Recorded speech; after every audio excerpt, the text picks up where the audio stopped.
Hello, podcast family. Hope you guys are having a great day. Welcome back to a new episode of Design Break Podcast. I'm your host, Rocky Rourke, and today we're going to be diving into a topic that has sparked debate in the design community for quite some time: why inspiration is important for designers and their creative process. Now, this episode in particular is a bit special as we tackle the viewpoint that I've seen circulated more recently: the idea that designers should not rely on seeking inspiration to get their creative juices flowing. Today, I'm here to offer a contrarian, that's a contrasting perspective, and to argue that seeking inspiration is not only healthy, but essential for the creative process. Now, picture this, stay with me here. You're starting a new project, completely blank canvas, clean slate, fresh creative brief, but there's no mood board, there's no style referencing, there's nothing. And you're waiting for that creative spark, to hit you so you can get those juices flowing. Now, sometimes it does, but other times it's elusive, So that's where inspiration comes into play. In the first act, we're actually dividing this episode up into two acts. In the first act of today's episode, we're going to explore why inspiration is crucial for the creative process. And in the second act, we're going to delve into how to build your own digital library of inspiration using platforms like Pinterest, Dribbble, Behance, Instagram that you can take with you on the go when you need it. But before we jump into the heart of today's episode, let's take a second to share a quick message about something that I hold dear to my creativity, my career, and especially my heart, and that is Creative South. Creative South is a yearly creative conference, a space where designers and creative professionals come together to share, network, and ignite their creativity. That's right, inspiration. You're getting inspiration from this. I've been going to Creative South now for well over a decade. I have never missed a single conference since my very first one in 2013, and honestly, I'm excited for next year's conference already. And I can guarantee that you won't want to miss this amazing event packed with inspiring speakers, amazing workshops, and countless other opportunities to help grow your creative career. So mark your calendars. Right now, tickets are on sale for Creative South 2024. You can head over to their website, www.creativesouth.com, for this incredible event. All right, so let's jump in. Let's dive into today's topic. So the first act: why inspiration is important for the creative process. Now, to do this, to talk about this, let's first define inspiration when it comes to design. A lot of you may have a misconception where you think inspiration may also be imitation. Well, that's not true. Inspiration in design is a source of creativity, coming from many various sources, not just art or design or previous people's work, but also history, nature, culture, pop culture. A lot of inspiration can come from so many different places. It's mental stimulation. It sparks new ways of thinking or approaches to design problems that you might not have even thought about before. It's also diverse and dynamic. It can be drawn from any domain, keeping design fresh and evolving. Inspiration is very important. You also, as a creative, as a person, you have your own personal interpretations of inspiration. You may see a website design and think, oh, wow, that's actually really inspiring. I really liked how they did that background graphic there. I'm going to try something similar to that with this new brand that I'm working on. So you can take inspirations from different parts of design. You don't just have to take inspiration from one place. And it all comes down to your own personal interpretation. Inspiration helps you inspire, as it's in the name, unique and personal adaptations, not direct copying. And it's also the foundation for innovation. It leads to exploring new ideas, foundational to creating original work. Inspiration is so important. Let's go back over those real quick. It's a source of creativity. It's mental stimulation. It's diverse and dynamic. It has your own personal interpretation of inspiration. And then, of course, foundation for innovation. Now, let's take a look at the other side of that. Imitation, right? Imitation design. This is something that's not good. This is not inspiration. This is straight up copying and stealing. We have direct replication, involve copying or closely mimicking other people's work. That's not good. That's not what we're looking for when we talk about inspiration or looking for inspiration. It limits creative growth versus inspiration helps to fuel growth. Imitation helps to limit it. Reliance on imitation stifles your personal development style, especially when you're an early creative, when you're really just starting to grow your creative career. Then there's, of course, ethical and legal issues, can lead to plagiarism with potential legal consequences. I've seen this happen many times over. I have a story. Someone completely copied my portfolio as a professional. I think this was like 2017, 2018. Somebody had shared with me a link to a graduate student's portfolio, and it was just a complete copy of all of my work. And unfortunately, I reached out to them. I said, hey, listen, this is a straight up copy. This is an imitation of my own portfolio, down to the wording that he was using. And I sent probably 2 or 3 emails, telling him, please, stop, take this down, show your own work. He never responded. He never responded to any of my emails. I even sent him, I think, a couple messages over social media. And so finally, I had to reach out to his university, and they basically told me that they let him go because of it, which I was shocked that they even shared that information. But you don't want something like that to happen. It can completely mess up your career trajectory. You don't want that to happen. And then the last part too is it lacks depth and it lacks authenticity. It's often superficial. It's missing the original underlying principles when it comes to creativity and design. So again, with imitation, direct replication limits creative growth, ethical and legal issues, and then lack of depth and authenticity. So what does the role of inspiration have? How does inspiration fuel creativity and more? So it helps to stimulate the creative process. It acts as a mental spark for generating original and creative ideas. Think about it this way, and this is why I tend to never start any type of design project unless, one, I have worked with the client before quite often, so I understand, what they're looking for, what their brand is, or I get from new clients exactly like an idea, like inspiration, a mood board, whatever it is, for what they're kind of looking for with style, with references and things like that. And the reason why I do that is because it gives me that jumping off point.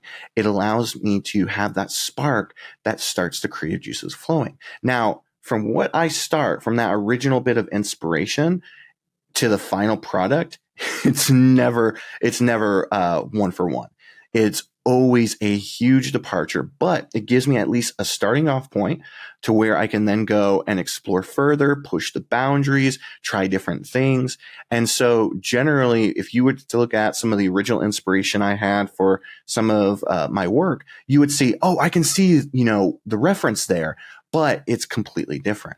And a good rule of thumb is try to make it, no matter what, 80% different from the original source. That honestly, that's the best thing to do in those situations. The other thing too, the other role of inspiration is overcoming creative blocks. It provides fresh perspective that can break through stagnation. There's so many times where we as creatives, we're sitting there and there is some sort of design problem in front of us, and we are banging our heads against the wall, trying to figure out what there is. What is the solution to this problem? What can I do? And in those situations, you basically have to stop and you have to either do one of two things.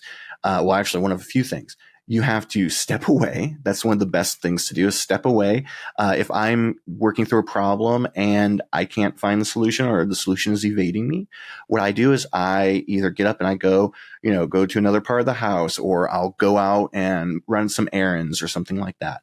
And sometimes when I come back, I will feel refreshed and I'll be able to knock out the problem. I'll be able to figure it out. Because the whole time while you're doing these things, while you're working or while you're running these errands or whatever, in the back of your mind, you've got all of this going on.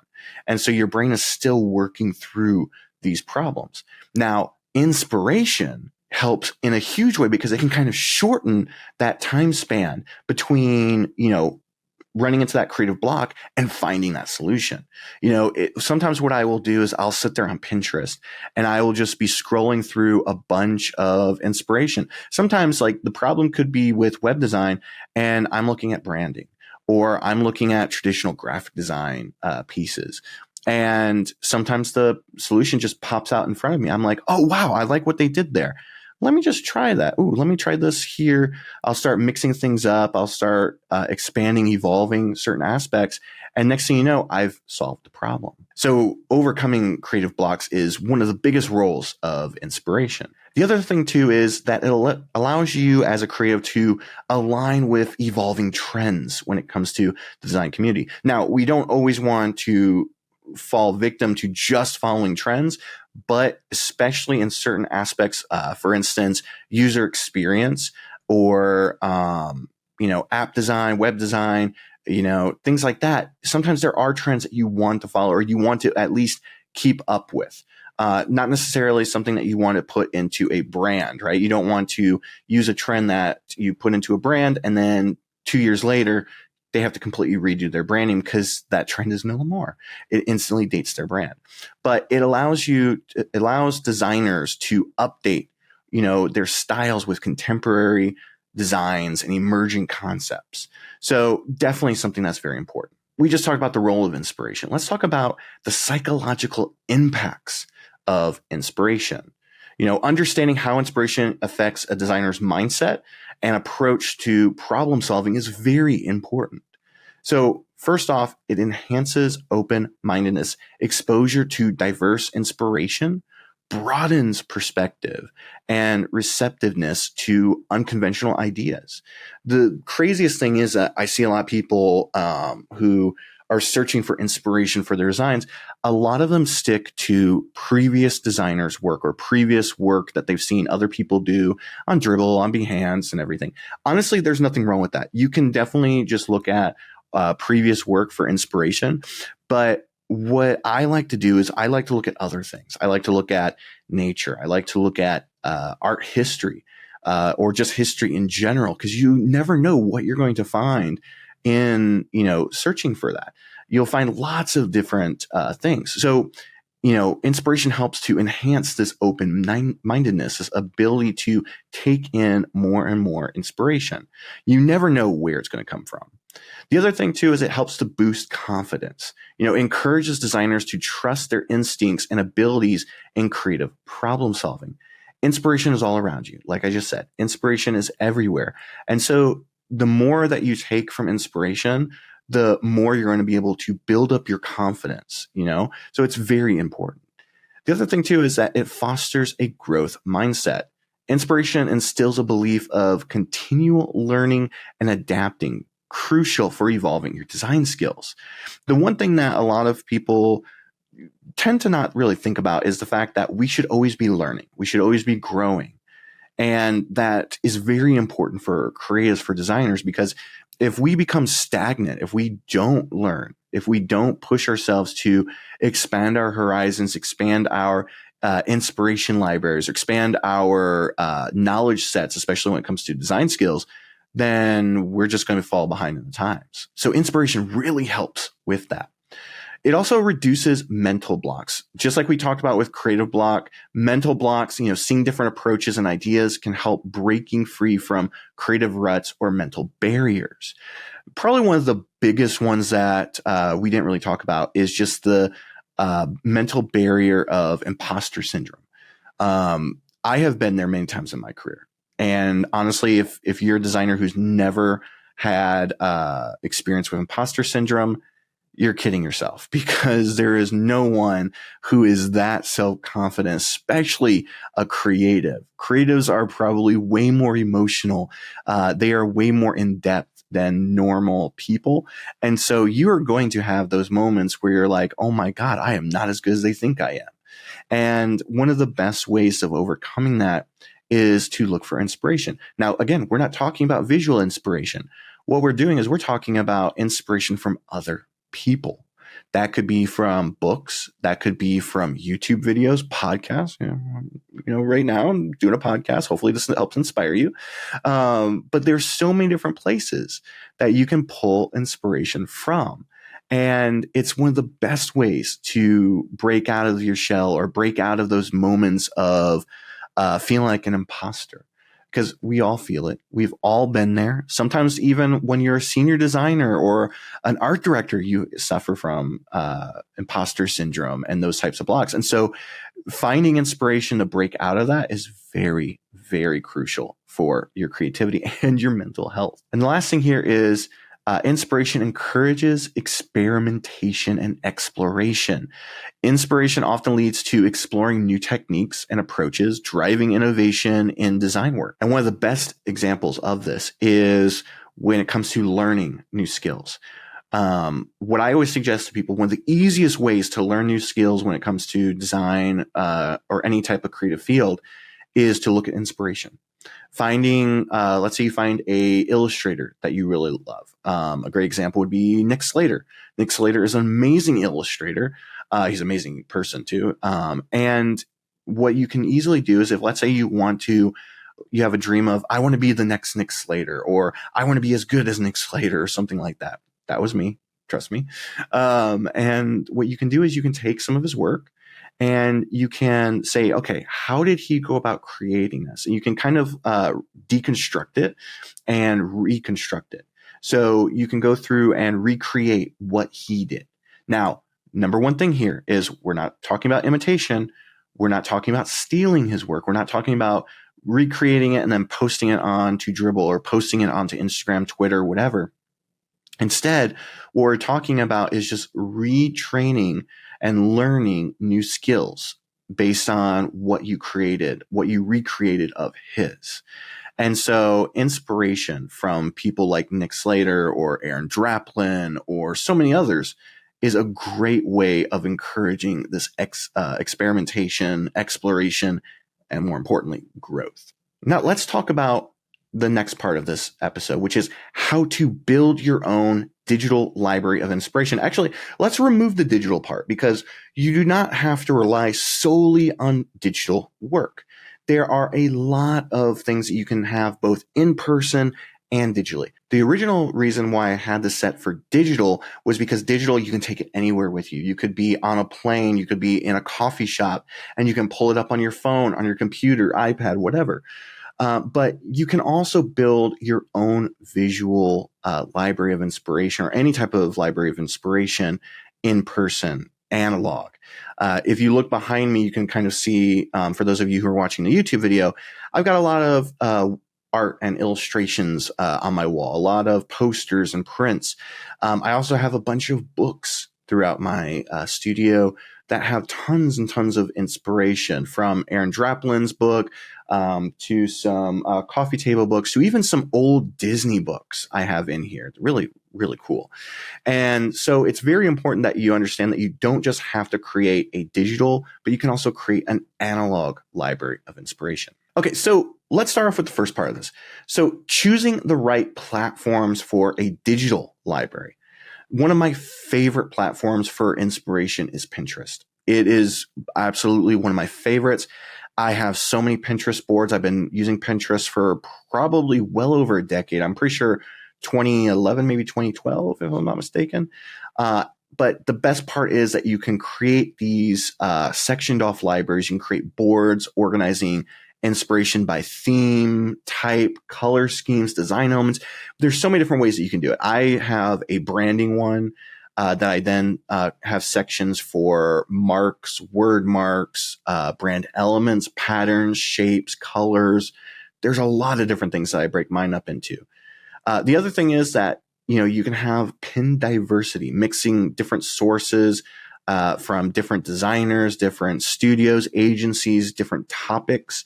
Not only do I have a bunch of visual references, but I also have a lot of quotes. I have a lot of articles that I've saved, videos that I've saved to my Pinterest board, all for inspiration, especially for learning inspiration. With YouTube videos, I'll try and pin some of the videos to a board for things that I want to learn in the future, or things that I constantly have issues with, like trying to figure out how to get rid of that 3D perspective in Illustrator. I still to this day say that's the worst part of Illustrator is the 3D perspective part. But like I'll have different types of pins like that. But the other thing too is the search and explore, utilizing Pinterest's algorithm to discover related and emerging trends with pins is probably one of my favorites. What I will constantly do is I will take time, especially in the morning or when I'm kind of like winding down for the day, and I'll go onto my Pinterest boards and I'll click on, I think it's the more items or more pins feature. And it'll allow me to look at more pins that are out there that are similar to what I've already saved on my boards. And the best part about Pinterest is that it pulls pieces from everything. It not just pulls things from itself, from people who privately posted stuff, but it'll also pull things from Dribbble, Behance, Instagram, blog posts, case studies, so many different areas. But let's talk about where you can pull directly from, like the places that you can pull inspiration directly from for your Pinterest board or for wherever you have your inspiration or want to have your inspiration. So the three main places that are really big for this is, of course, Dribbble, Behance, and Instagram. So Dribbble, I have a history of Dribbble. I have posted many times here on the podcast or shared many times here on the podcast that Dribbble is going downhill. It's still an inspiration hub. I feel like there's still a lot that you can gather inspiration wise from Dribbble, but I feel like the platform itself is still going downhill. We are still going to continue using it. But I fear for what the future of Dribbble holds. But with Dribbble, you can follow many specific designers, many designers that you pull inspiration from. You can keep tabs on them, on their latest work, and you can use Pinterest to save that work directly to your boards. The other part with that is that you can create project collections. You can use the bucket feature to categorize and save specific designs and themes, as well as giving them their own specific categories.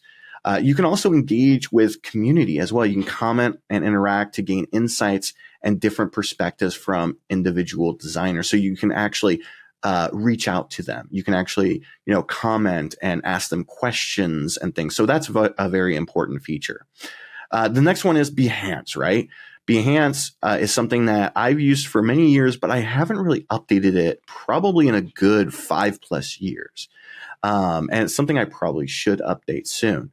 But with Behance, you have project showcases. So you can dive deep into completed projects to understand the design process and story behind the work. You can see a lot of in-progress work. The thing that I really love about Behance is the fact that they treat theirs more as case studies. I know that Dribbble is starting to do that now, but Behance has been doing this for so long that you're not just seeing in-progress work, you're actually seeing full-blown case studies and write-ups so that you can kind of get a good idea of the thought process that went through the different pieces.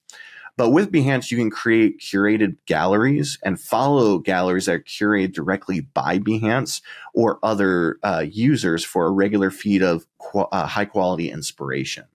And the last part with Behance is that it really helps to create mood boards. Behance has a mood board feature to compile and organize visual pieces. So definitely a good place to find inspiration. And then the last one that we're going to talk about here is Instagram. So Instagram, of course, you have hashtag searches. You can follow relevant hashtags like hashtag graphic design, hashtag typography, hashtag illustrations and things like that for a stream of fresh content. Now, the only downside to that is the fact that you're going to see a lot of work that probably doesn't really focus on what you're looking for. You'll see a range of different levels from, amateur all the way up to seasoned professional. Now, there's nothing too bad about that, but it takes a lot more time to find things and to really dig into finding all of it. But the amazing thing, though, with Instagram is that you can still, just like the others, save and organize. You can use the save feature to bookmark posts and to organize them into collections. I still do that. I use collections in Instagram. I use them in Dribbble and Behance, and of course, my main inspiration hub, which is Pinterest. But you also have things like stories and reels that explore more dynamic content. This is something that these other platforms really don't have, is that they don't have video. They don't have as many visual representations that you can watch, like in process work. There's constantly times where I've been using Adobe Illustrator for over 2 decades now, and I still find new things that I had no idea about popping up in reels and stories on Instagram. So it's definitely probably one of the best places to find like mini tutorials or mini process videos for sure. But it's important across all 3 of these platforms, or excuse me, all 4 of these platforms. Each one offers its own unique features for gathering and organized design inspiration, allowing you to build a rich and diverse digital library. So we talked about like where you can find these, where you can kind of find and source your inspiration. Now let's talk about curating your library. This is something that, a lot of people talk about where you can find inspiration. Let's talk about actually how you can curate it and organize it. So one of the most important things that you can do early on as you're building your inspiration library is by categorizing your library, by design elements, by project type, or by industry, by mood or theme, by creative process stage, by what is it? Is it something for learning? Is it something for video, animation? The way that I do it, like I mentioned, is I break it up into different categories like branding, web design, animation, illustration, retro poster design. Like there's a lot of different things that I break those up into. And then furthermore, I break them up into subcategories. So for instance, with branding, one of my favorite subfolders is badge design. I love badge design. It's something that I fell in love with years ago. It's something that I'm always working hard to improve my badge design process. And so there's a lot of badges, whether they're illustrated to old retro badges from like the 1800s. There's a lot of things that I save in that subfolder. And by doing this early on, you can really help to spread out and categorize things. Sometimes what I'll also do is I'll actually, with Pinterest in particular, I'll pin the same image multiple times in different buckets. And the best way best reason for that is because of things like if you're wanting to separate things by industry or color or something along those lines, there's some sort of like extra bit of, design feature. By doing that, by having it in multiple areas, you don't have to like dig for that specific pin. You can find it in many different areas. Hopefully that makes sense. I feel like I was just rambling there. But the other thing too, in curating your library is updating it regularly. Regular reviews, setting time, maybe once a month or once a quarter, where you go through and just like start to add more and more content, more and more pins and shots, dribble shots and things like that to your inspiration library is very important. I tend to do it probably a couple times a week. Some people like to do it all in one big go. They'll go once a month or once a quarter. Honestly, I feel like you should be doing it a lot more often. I feel like it should be like maybe a once a week type thing. And usually what I'll do is I'll go on to Dribbble, then I'll go on to Behance, I'll go on to other types of inspiration areas, and I'll just start pinning things that I find interesting, things that I feel like would inspire me in the future. And then what I'll do is I'll go back onto Pinterest and I'll look for more pieces based on those pins that I've already done. So usually I'll spend probably about an hour, 2 hours every week or two going through and adding more and more to my inspiration library. The other thing too is to prune it regularly. So pruning your library, removing outdated or no longer relevant content to keep the library fresh. Now, you don't necessarily have to do this. I don't really do this that often. I probably should, but the problem is that some of my Pinterest boards have 10,000 plus pins. So it would take more time to go through there and edit those. But for the smaller boards, I definitely go through, and especially the smaller subboards, I do go through regularly and remove stuff that I'm like, what was I even thinking with this? Let's, clear the deck of this. Let's find more stuff that's like this one here. So it was definitely something that you should try and do. The other thing is to stay current. Like I said, continuously add new trends, techniques, and ideas so that you stay updated with what's going on. A lot of times, and this is especially true when it comes to illustration, is that some people get so set in their ways with their illustration style, but their illustration style might become out of date. That's happened with me. One of my mainstay illustration styles that I had back between 2013 to 2018, so 5 years, actually went completely out of style. My flat illustration style that I did for many years, it went out of style, and I was like, okay, I guess I should probably stop sharing this style. And so you need to stay updated so you can kind of see like where trends are going, and you can see when your styling might be going out the window. And so you might need to go and explore other styles for it. And of course, the last thing here is also just diversifying your sources. Regularly explore new platforms or designers, creatives, and diversify the inspiration that you're adding to your library. And the last part here for this is maintaining your library. I guess this is very similar to updating it, but maintaining it. So making sure that your library, if you're not using something like Pinterest, if you're using some sort of cloud-based storage like Dropbox, or there was something else that I used briefly, but I felt like I was just trying to catch up with it way too much. But if you use some sort of system like that, you want to make sure that everything is synced, make sure that everything is working properly. I would also back things up regularly. This is something I wish I would have done a long time ago.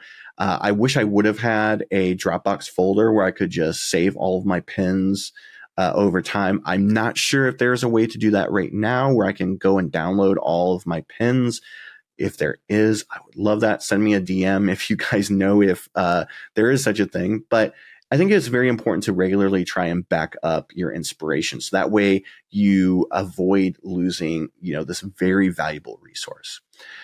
Tagging for easy retrieval is also another important part. So using detailed tags or labels for easy searches and retrievals. This can also just be putting them into the correct boards or folders and subfolders. The next one is share and collaboration, if applicable. So remember, you probably don't want to be sharing this with everybody, but share your library with your team members for collaboration, input, and expansion.